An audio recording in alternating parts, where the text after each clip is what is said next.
സംസ്ഥാനത്ത് അതിതീവ്ര മഴ 4 ജില്ലകളിൽ റെഡ് അലർട്ട് തുടരുന്നു. ആലപ്പുഴ, കോട്ടയം, ഇടുക്കി, പത്തനംതിട്ട ജില്ലകളിലാണ് ഇന്നും നാളെയും അതിതീവ്ര മഴ മുന്നറിയിപ്പ് നൽകിയിട്ടുള്ളത്. എറണാകുളം, കൊല്ലം, തിരുവനന്തപുരം ജില്ലകളിൽ ഓറഞ്ച് അലർട്ടും പ്രഖ്യാപിച്ചിട്ടുണ്ട്. അതേസമയം ഇടുക്കിയിലും പത്തനംതിട്ടയിലും മഴ ശക്തി പ്രാപിക്കുകയാണ്. തലസ്ഥാനത്തെ താഴ്ന്ന മേഖലകളെല്ലാം വെള്ളക്കെട്ട് രൂക്ഷമാണ്. ജില്ലകളിൽ ഏർപ്പെടുത്തിയ നിയന്ത്രണങ്ങൾ കർശനമായി പാലിക്കണമെന്ന് നിർദ്ദേശം ജില്ലാ ഭരണകൂടം നൽകിയിട്ടുണ്ട്. വിവരങ്ങളുമായി വിവിധ ജില്ലകളിൽ തിരുവനന്തപുരത്ത് നിന്ന് എസ് ശാലിനിയും, കൊല്ലത്ത് നിന്ന് പ്രജിത് മോഹൻ, ആലപ്പുഴയിൽ നിന്ന് നിഷാദിലിയും, തൃശ്ശൂരിൽ നിന്ന് എം മനോജ് എന്നിവർ ചേരുന്നുണ്ട്.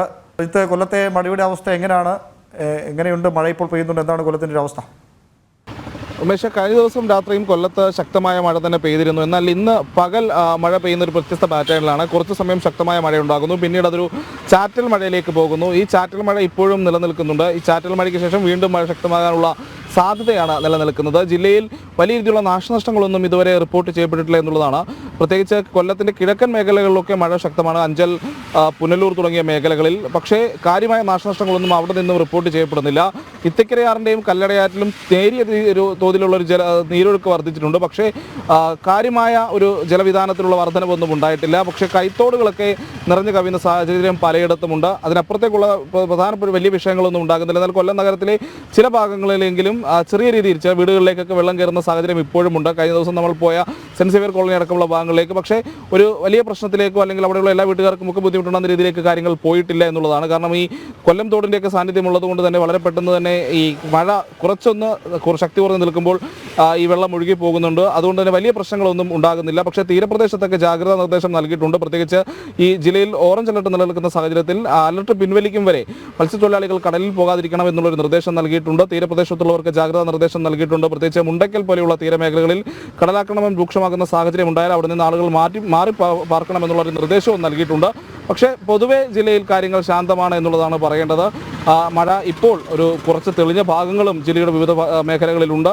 കാര്യമായ പ്രശ്നങ്ങൾ മഴ മൂലം ജില്ലയിൽ നിന്നും ഇതുവരെ റിപ്പോർട്ട് ചെയ്യപ്പെട്ടിട്ടില്ല. ഉമേഷ്, എന്തായാലും കൊല്ലം ജില്ലയിൽ മഴ കാര്യമായ പ്രശ്നങ്ങൾ സൃഷ്ടിച്ചിട്ടില്ല എന്നാണ് പ്രജിത്ത് പങ്കുവെക്കുന്ന വിവരങ്ങൾ. വളരെ വേഗം നമുക്ക് തലസ്ഥാനത്തേക്ക് വരാം. തലസ്ഥാനമാണ് മഴയിൽ ആകെ പ്രതിസന്ധിയിലായി നിൽക്കുന്നത്. പുറത്തേക്ക് ഇറങ്ങാൻ കഴിയാത്ത തരത്തിലേക്ക് നഗരത്തിൻ്റെ പല ഭാഗങ്ങളും വെള്ളം നിറഞ്ഞ് ഒറ്റപ്പെടുന്ന അവസ്ഥയുണ്ട്. ശാലിനി തുടരുന്നുണ്ട്. ശാലിനി ഇപ്പോൾ നിൽക്കുന്നത് ചാലയിലാണ്. ചാല ഒരു ചെറിയ മഴ പെയ്താൽ പോലും വലിയ നദിക്ക് സമാനമായ രീതിയിലേക്ക് മാറുന്നുണ്ട്. പ്രത്യേകിച്ച് ഈ സ്മാർട്ട് റോഡ് നിർമ്മാണത്തിൻ്റെയൊക്കെ ഭാഗമായി എടുത്ത കുഴികൾ പല ഇടങ്ങളിലും സ്ലാബുകൾ കൃത്യമായി സ്ഥാപിച്ചിട്ടില്ല.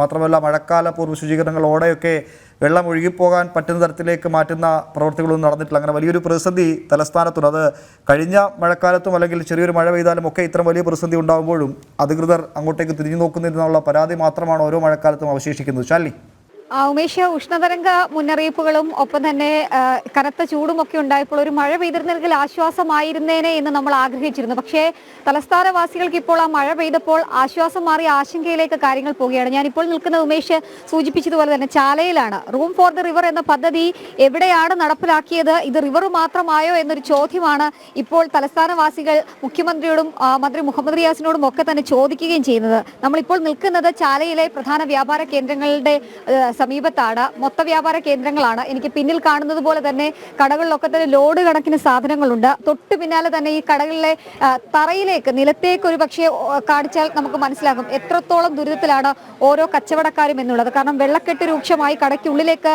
വെള്ളം കയറിക്കൊണ്ടിരിക്കുകയാണ്. നമ്മളിപ്പോൾ നിൽക്കുന്നത് ഒരു പലഹാരവും അങ്ങനെയൊക്കെയുള്ള സാധനങ്ങൾ വിൽക്കുന്ന കടയിലാണ്. അവിടെ വെള്ളമൊക്കെ കയറി അവരുടെ സാധനങ്ങൾ ലക്ഷക്കണക്കിന് രൂപയുടെ നഷ്ടമാണ് അവർക്ക് ഉണ്ടായിക്കൊണ്ടിരിക്കുന്നത്. കഴിഞ്ഞ കുറേ ദിവസങ്ങളായി മഴ പെയ്യുമ്പോഴൊക്കെ ഇത് തന്നെയാണ് അവരുടെ പതിവ് ദുരിതം എന്നുള്ളതാണ്. അവർ നമുക്കൊപ്പം ചേരുകയാണ്. ചേട്ടാ, എന്താ ഇപ്പോഴത്തെ കടയുടെ അവസ്ഥ? എങ്ങനെയാണ് നിങ്ങൾ ഈ നഷ്ടമൊക്കെ വലിയ രീതിയിൽ ആയിട്ടുണ്ട്? ലക്ഷക്കണക്കിന് സാധനങ്ങളെല്ലാം ഔട്ടായി. ഇപ്പോഴിത്രയും കുറവാണ് ഇതിനകത്തുള്ളത്. ഇനി മഴ പെയ്ത് കഴിഞ്ഞാൽ അതുകൊണ്ട് ഈ മട്ടം, നമ്മൾ നിൽക്കുന്ന ഈ മുട്ടിൻ്റെ മട്ടത്തിന് മൊത്തം വെള്ളം കയറും. വെള്ളം കയറി കഴിഞ്ഞാൽ ഉള്ള സാധനങ്ങൾ മൊത്തം ഇല്ലാതാവും. കൂടുതൽ നമ്മൾ പൊക്കി വയ്ക്കാൻ പറ്റത്തില്ല. ഒരുപാട് സാധനങ്ങളുണ്ട്. ഈ സാധനത്തിന് എവിടെ കൊണ്ട് വയ്ക്കാൻ പറ്റും? നമുക്ക് ഒരു സ്ഥലവും ഇല്ല. ഉള്ളതെല്ലാം പോയി. ഇനി എന്തെങ്കിലും ഗവൺമെന്റ് വഴി ഉണ്ടാക്കി ഈ വെള്ളം പോകുന്നൊരു വല്ലതും ചെയ്ത് കഴിഞ്ഞാൽ നമുക്ക് ഉപകാരപ്പെടും. എല്ലാ വർഷവും മഴ പെയ്യുമ്പോൾ ഇത് തന്നെയാണ് അവസ്ഥ. അത് ഇതന്നെയാണ് അവസ്ഥ. പക്ഷേ ഇപ്രാവശ്യം സ്മാർട്ട് വർക്കിൻ്റെ ഈ സ്മാർട്ട് വർക്ക് ഇവിടെ വന്നതിന് ശേഷമാണ് ഈ ഓടപ്പണികളൊക്കെ തുടങ്ങിയത്. പക്ഷെ അത് എല്ലാം അടവായതുകൊണ്ടാണ് വെള്ളം പോകാതെ ഇത്രയും കെട്ടി നിൽക്കാൻ കാരണം. അല്ലെങ്കിൽ മാക്സിമം 1 മണിക്കൂറിൽ ഇത് വെള്ളം പോകേണ്ടതാണ്. അവർ സൂചിപ്പിച്ചതുപോലെയാണ് സ്മാർട്ട് സിറ്റിയുടെ നിർമ്മാണ പ്രവർത്തനങ്ങൾ ആരംഭിച്ചപ്പോഴാണ് ഇത്രയധികം വെള്ളക്കെട്ടും ദുരിതവും ഒക്കെ തലസ്ഥാന ജില്ലയിൽ ഉണ്ടായത്. മേയർ ആവർത്തിച്ച് അവകാശപ്പെടുന്നതാണ് ഈ കഴിഞ്ഞ മാർച്ച് 24-ന് പദ്ധതി തീർക്കുമെന്നുള്ളതാണ്. റോഡുകളെല്ലാം തുറന്നു കൊടുക്കും, നിർമ്മാണ പ്രവർത്തനങ്ങൾ പൂർത്തീകരിക്കുമെന്നുള്ളതാണ്. പക്ഷേ എവിടെയാണ് നിർമ്മാണ പ്രവർത്തനങ്ങൾ പൂർത്തീകരിച്ചത്, എവിടെയാണ് റോഡുകൾ തുറന്നു കൊടുത്തത്, അല്ലെങ്കിൽ സ്മാർട്ട് സിറ്റി ആയോ തിരുവനന്തപുരം എന്നുള്ളൊരു ചോദ്യം ഈ മഴക്കാലത്ത് ഉന്നയിക്കുകയാണ്. നമ്മൾ ആദ്യം സൂചിപ്പിച്ചതുപോലെ തന്നെ നമ്മൾ കഴിഞ്ഞ മണിക്കൂറിൽ ലൈവിന് വരുമ്പോൾ തത്സമയം കാണിക്കുമ്പോൾ ഈ റോഡ് നമുക്ക് കാണാൻ സാധിക്കുമായിരുന്നു. റോഡിലൂടെ നടന്ന് നമ്മൾ സുഗമമായി ഇവിടെ എത്തി ദൃശ്യങ്ങൾ പകർത്തുകയും ചെയ്തു. പക്ഷേ ഇപ്പോൾ റോഡ് എവിടെയാണ് എന്ന് പോലും കാണാൻ കഴിയാത്തൊരു സാഹചര്യം. തൊട്ടു പിന്നിലായി സ്മാർട്ട് സിറ്റിയുടെ ഭാഗമായി നിർമ്മിക്കുന്ന ഓടകൾ നമ്മൾക്ക് കാണാൻ സാധിക്കും. ആ ദൃശ്യങ്ങളിൽ കാണുന്നതാണ് ഓടകൾ. അതിന് തൊട്ട് സമീപത്തായി വലിയ കൂറ്റൻ കുഴികൾ എടുത്തിട്ടുണ്ട്. ഈ കുഴികളിലൊക്കെ തന്നെ വെള്ളം നിറഞ്ഞു കിടക്കുന്ന ഒരു സാഹചര്യം. ഇവിടെ കുഴി എവിടെയാണ്, റോഡ് ഏതാണ്, ഏതുവഴിയെ പോകണം എന്നുള്ളത് ആർക്കും അറിയാൻ കഴിയാത്തൊരു സാഹചര്യം. അപകടങ്ങളെ ക്ഷണിച്ചു വരുത്തുന്നു നഗരസഭ എന്നുള്ളൊരു ആക്ഷേപം കൂടി ഈ ഒരു സാഹചര്യത്തിൽ ഉണ്ടാകുന്നുണ്ട്. കാരണം അത്രയധികം ദുരിതമാണ് ഇവിടുത്തെ വ്യാപാര സ്ഥാപനങ്ങൾ നേരിടുന്നത്. കച്ചവടം കുറഞ്ഞു, കടകളിലേക്ക് ആളുകൾക്ക് എത്താൻ കഴിയാത്ത സാഹചര്യം. നമ്മൾ എത്തുമ്പോൾ ഇവരൊക്കെ തന്നെ സാധനങ്ങൾ കടയ്ക്ക് മുന്നിലായി ഇറക്കി വെച്ച് കച്ചവടം നടത്തുകയായിരുന്നു. പക്ഷേ അതിന് തൊട്ടു പിന്നാലെ എത്തിയ മഴ, അതിവേഗം എത്തിയ മഴയിലാണ് ഇത്രയധികം ദുരിതം ഉണ്ടായിക്കുന്നത്. വാഹനങ്ങൾക്കകത്തേക്ക് കയറാൻ കഴിയാത്ത സാഹചര്യം, സാധനങ്ങൾ കൊണ്ടുപോകാനോ ചുമന്നുകൊണ്ടോ പോകാൻ കഴിയാത്ത സാഹചര്യം. അത്തരത്തിൽ ചുമട്ട് തൊഴിലാളികൾ സാധാരണമായി ഇവിടേക്കാണ് തലസ്ഥാന നഗരത്തിൽ വെള്ളക്കെട്ട് പ്രതിസന്ധി ഉണ്ടാക്കുന്ന പ്രദേശങ്ങൾ മറ്റെവിടേക്കാണ്? ഔമേഷ്, നമ്മൾ നിലവിൽ രാവിലെ 3 പ്രധാനപ്പെട്ട കേന്ദ്രങ്ങളാണ് പോയത്. ഒന്ന് മുക്കോലയ്ക്കലാണ്, മണക്കാടിന് സമീപത്ത്. അവിടെയും ചെറിയ തോതിൽ വെള്ളക്കെട്ടുണ്ട്. തൊട്ടു പിന്നാലെ മുട്ടത്തറയിലെത്തി. മുട്ടത്തറയിലും അതിരൂക്ഷമായ വെള്ളക്കെട്ടാണ് ഉണ്ടായിട്ടുള്ളത്. ഇന്നലെ രാത്രി ആരംഭിച്ച മഴയിൽ വീടുകളിലൊക്കെ തന്നെ വെള്ളം കയറി ഭക്ഷണം പോലും പാകം ചെയ്യാൻ കഴിയാത്ത രീതിയിലേക്ക് മുട്ടത്തറ ഉൾപ്പെടെയുള്ള മേഖലയിലെ സാഹചര്യങ്ങൾ മാറുന്നു. തൊട്ടു പിന്നാലെ ഏറ്റവും താഴ്ന്ന മേഖല തിരുവനന്തപുരം തമ്പാനൂർ മേഖലയാണ്. തമ്പാനൂരിലും വെള്ളക്കെട്ട് അതിരൂക്ഷമാണ്. വാഹന ഗതാഗതത്തെ അടക്കം അത് ബാധിക്കുന്നൊരു സാഹചര്യം ഉണ്ടായിരുന്നു. തൊട്ടു പിന്നാലെയാണ് നമ്മളിപ്പോൾ ചാലയിൽ എത്തിയിട്ടുള്ളത്. ചാലയിലാണ് നമ്മൾ പോയതിൽ ഏറ്റവും ആശങ്കാജനകമായ സാഹചര്യം നിലനിൽക്കുന്നത് എന്നുള്ളതാണ് നമുക്ക് കാണാൻ കഴിയുന്നത്. ഇവിടെ കുഴികൾ ഏതാണ് എന്നറിയാൻ കഴിയുന്നില്ല. ഇപ്പോൾ നമ്മളോട് പ്രതികരിച്ചവർ പറഞ്ഞതുപോലെ തന്നെ ഈ സാധനങ്ങൾ വെച്ചിരിക്കുന്നിടത്തേക്ക് വെള്ളം ഇങ്ങനെ കയറുകയാണ്. അവർക്ക് ലക്ഷങ്ങളുടെ നഷ്ടമാണ് ഉണ്ടാകുന്നത്. അത്തരത്തിലുള്ള ബുദ്ധിമുട്ട് നഗരസഭയോ അല്ലെങ്കിൽ അതിന് വേണ്ടപ്പെട്ട PWD ഡിപ്പാർട്ട്മെന്റ് ഉൾപ്പെടെയുള്ളവരോ കൃത്യമായ നടപടികൾ സ്വീകരിക്കുന്നില്ല. വിവിധ വകുപ്പുകൾ ചേർന്ന് ഏകോപനപരമായി നടത്തേണ്ട മഴക്കാലപൂർവ്വ ശുചീകരണ പ്രവർത്തനങ്ങൾ നടത്തിയിട്ടില്ല.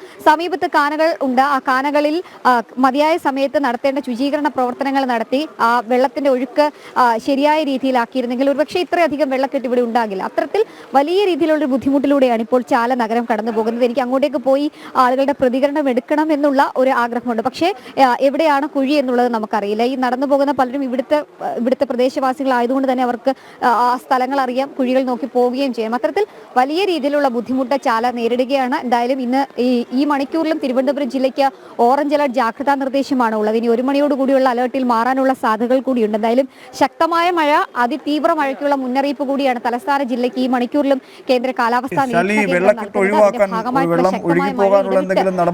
നഗരസഭയുടെ ഭാഗത്തുനിന്നോ മറ്റെന്തെങ്കിലും സംവിധാനങ്ങളുടെ ഭാഗത്തുനിന്നോ ഉണ്ടോ? അവിടെ വെള്ളം പമ്പ് ചെയ്ത് കളയ അല്ലെങ്കിൽ വെള്ളം തടഞ്ഞു നിൽക്കുന്ന ഭാഗത്ത് ഒഴുക്ക് സുഗമമാക്കാൻ എന്തെങ്കിലും നടപടികൾ ആരംഭിച്ചിട്ടുണ്ടോ?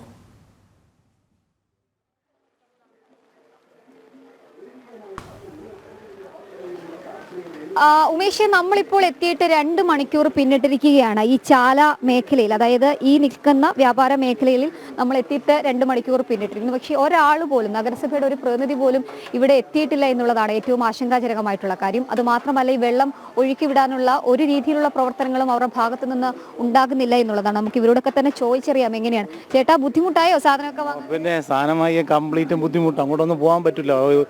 കുഴിയും തോണ്ടിയിട്ടേക്കുന്ന മൊത്തത്തിൽ പ്രശ്നമാകത്തോട്ട്. അതുകൊണ്ട് പിന്നെ ആൾക്കാർക്ക് വയസ്സായ ആൾക്കാരൊക്കെ കുഴിയിൽ വീഴുന്നതെല്ലാം വലിയ പ്രശ്നമാണ് കേട്ടോ. സാധനം ഇവർക്ക് സ്ഥിരം വാങ്ങാൻ വരുന്ന ആളുകളാണ്. പക്ഷെ സാധനം വാങ്ങാൻ വരാൻ പറ്റാത്ത സാഹചര്യം, ഒപ്പം ഇതേപോലെ തന്നെ പ്രായമായവർ കുഴിയിൽ വീഴുന്നു. അത്തരത്തിലുള്ള ആശങ്കകളൊക്കെ ഉണ്ടാകുന്നുണ്ട്. വാഹനങ്ങൾ, നമ്മളിവിടെ നിൽക്കുമ്പോൾ തന്നെ നിരവധി വാഹനങ്ങളാണ് ഇവിടെ വന്ന് ബ്രേക്ക് ഡൗൺ ആയി പോകുന്നു. ഒപ്പം കുഴിയിൽ വീഴുന്ന സാഹചര്യം ഒക്കെ ഉണ്ടാകുന്നു. എന്തായാലും ദൃശ്യങ്ങളിൽ കാണുന്ന പോലെ അതീവ ഗുരുതരമാണ് തലസ്ഥാന ജില്ലയിലെ അവസ്ഥ. പക്ഷേ ഇത്രയും വെള്ളക്കെട്ട് രൂക്ഷമാകുന്നു. കഴിഞ്ഞ 3 ദിവസത്തിലധികമായി തലസ്ഥാന ജില്ലയുടെ വിവിധ മേഖലകൾ, പ്രത്യേകിച്ച് നഗരസഭയ്ക്ക് പരിധിയിൽ വരുന്ന നഗരസഭയുടെ 100 വാർഡുകളിൽ പെടുന്ന മേഖലകളിലൊക്കെ അതിരൂക്ഷമായ വെള്ളക്കെട്ടുണ്ടാകുമ്പോഴും മേയർ ആര്യ രാജേന്ദ്രന്റെ ഭാഗത്തു നിന്ന് ഔദ്യോഗികമായ ഒരു പ്രതികരണം വരാനോ അല്ലെങ്കിൽ ഇത് എങ്ങനെ നമ്മൾക്ക് പ്രതിരോധിക്കാൻ കഴിയുമെന്നുള്ളൊരു വിശദീകരണം തന്നെ മേയറുടെ വിമർശനമാണ് ഇവിടുത്തെ വ്യാപാര സ്ഥാപനം സഞ്ചരിക്കുകയാണ് മേയർ എന്നാണ് വാർത്തകൾ പുറത്തു വരുന്നത്. തിരുവനന്തപുരം നഗരം ഇത്തരത്തിൽ വെള്ളക്കെട്ടിൽ കുടുങ്ങിക്കിടക്കുമ്പോൾ മേയറും MLA യും ഒക്കെ കുടുംബസമേതം മൂന്നാർ വട്ടവടയൊക്കെ സ്വകാര്യ സന്ദർശനത്തിലാണ് എന്ന ചില വാർത്തകൾ കൂടി പുറത്തു വരുന്നുണ്ട്. ശാലിനി, എന്തായാലും ജനങ്ങളുടെ ദുരിതം പകർത്തുകൊപ്പം സ്വന്തം സുരക്ഷയും ശാലിനി ശ്രദ്ധിക്കുക. വെള്ളക്കെട്ടാണ്, ഇവിടേക്കാണ് കുഴിയുള്ളതെന്ന് അറിയാൻ പറ്റാത്ത തരത്തിലേക്ക് നഗരത്തിലെ റോഡുകൾ പലതും മാറിയിട്ടുണ്ട്. ശാലിനി തുടരുക. നമുക്ക് വളരെ വേഗം ഒന്ന് ആലപ്പുഴയിലേക്ക് പോകേണ്ടിയിരിക്കുന്നു. ആലപ്പുഴയിൽ നിന്ന് നിഷ ദിലീപ് കൂടി ചേരുന്നുണ്ട്. നിഷ, എങ്ങനെയാണ് ആലപ്പുഴയിലെ മഴയുടെ അവസ്ഥ?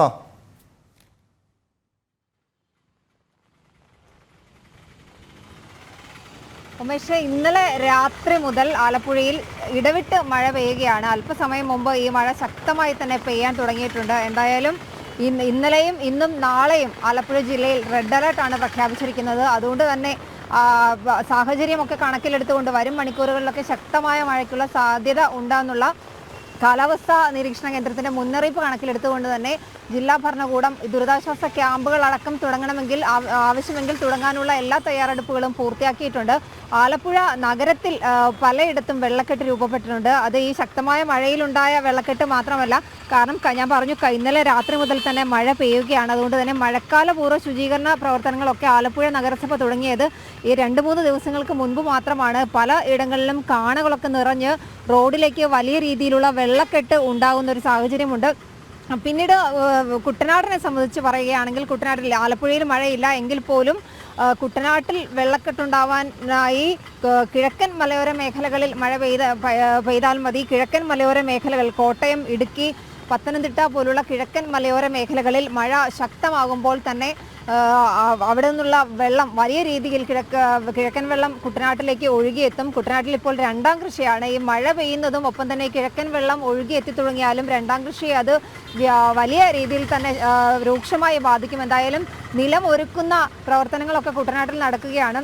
മറ്റൊരു കാര്യം, ഈ മഴ ഈ ദോഷത്തോടൊപ്പം തന്നെ കുട്ടനാട്ടുകാർക്ക് ചെറിയ ഗുണങ്ങളും ഉണ്ടാക്കുന്നുണ്ട്. കാരണം കുട്ടനാട്ടിൽ ഇപ്പോൾ ഉപ്പുവെള്ളം കയറുന്ന ഒരു സ്ഥിതിവിശേഷമുണ്ട്. തണ്ണീർമുക്കം അടക്കമുള്ള ബണ്ടുകൾ തുറന്നിട്ടിരിക്കുന്നതുകൊണ്ട് ഉപ്പുവെള്ളം കയറുന്നൊരു സാഹചര്യമുണ്ട്. അതുകൊണ്ട് തന്നെ കുടിവെള്ളവും ഒപ്പം തന്നെ വീട്ടാവശ്യങ്ങൾക്കുള്ള വെള്ളവും ഒന്നും കിട്ടാതെ കുട്ടനാട്ടുകാർ വലയുകയാണ്. ഈ മഴ പെയ്യുന്നതുകൊണ്ട് ഈ വെള്ളത്തിൽ ഉപ്പിൻ്റെ അംശം കുറയാനുള്ള സാഹചര്യങ്ങളുണ്ട്. അതുകൊണ്ട് അവരുടെ ഒരു ജലക്ഷാമത്തിന് അല്പമെങ്കിലും പരിഹാരമാകും ഇത്തരത്തിലുള്ള മഴ പെയ്യുന്നത്. എങ്കിലും ആലപ്പുഴയിലെ സാഹചര്യം മാത്രമല്ല കുട്ടനാട്ടുകാർക്ക്, ആലപ്പുഴയിലെ മഴ മാത്രമല്ല കിഴക്കൻ മലയോര മേഖലകളിൽ പെയ്യുന്ന മഴയും കുട്ടനാട്ടുകാരെ തീർച്ചയായും പമ്പാ നദിയുടെ ജലനിരപ്പൊക്കെയാണ് കുട്ടനാടിനെ ആലപ്പുഴയെ ആശങ്കയിലാക്കുന്നത്. നിഷ, ഈ കർഷകരുടെ അവസ്ഥ എങ്ങനെയാണ് കുട്ടനാട്ടിലെ? ഈ വേനൽ മഴയും ഇപ്പോൾ പെയ്യുന്ന മഴയും ഒക്കെ കർഷകർക്ക് എങ്ങനെയാണ് അതിനോട് പ്രതികരിക്കുന്നത്? ഉമേഷ്, അത് തന്നെയാണ് ഞാൻ പറഞ്ഞത്. രണ്ടാം കൃഷി നടക്കുന്ന സമയമാണ്. രണ്ടാം കൃഷിക്ക് നിലമൊരുക്കുന്ന ഒരു സമയത്താണ് ഈ ഒരു വേനൽ മഴയും ഒപ്പം തന്നെ ഇപ്പോൾ ഈ മഴയും ഒക്കെ പെയ്യുന്നത്. രണ്ടാം കൃഷിയെ നിലമൊരുക്കുന്നതിനെ കർഷകരെ ബാധിച്ചിട്ടുണ്ട്. ഒപ്പം തന്നെ ഉമേഷ് പറഞ്ഞതുപോലെ നമ്മൾ കഴിഞ്ഞ ദിവസം നൽകിയ വാർത്തകളൊക്കെ അനുസരിച്ച് ഇപ്പോൾ പലയിടങ്ങളിലും കൊയ്ത്ത് കഴിഞ്ഞ് നെല്ല് സംഭരിക്കാത്തൊരു സാഹചര്യമുണ്ട്. നമ്മൾ കഴിഞ്ഞ ദിവസം വാർത്ത നൽകിയിരുന്നു. ചെന്നിത്തലയിൽ ഏക്കർ കണക്കിന് പാടശേഖരങ്ങളിൽ നെല്ല് കൂട്ടിയിട്ടിരിക്കുന്ന അവസ്ഥയുണ്ട്. ആ നെല്ലൊക്കെ ഇപ്പോൾ ഈ മഴയിൽ മുങ്ങി താഴ്ന്നിട്ടുണ്ടാകും. കർഷകർക്ക് വലിയ രീതിയിലുള്ള നഷ്ടം, ലക്ഷക്കണക്കിന് രൂപയുടെ നഷ്ടമാണ് ഓരോ കർഷകനും ഉണ്ടായിട്ടുള്ളത്. അത്തരത്തിൽ മഴ വലിയ രീതിയിൽ തന്നെ കുട്ടനാട്ടിലെ കർഷകരെ ബാധിച്ചിട്ടുണ്ട്. ഉമേഷ്.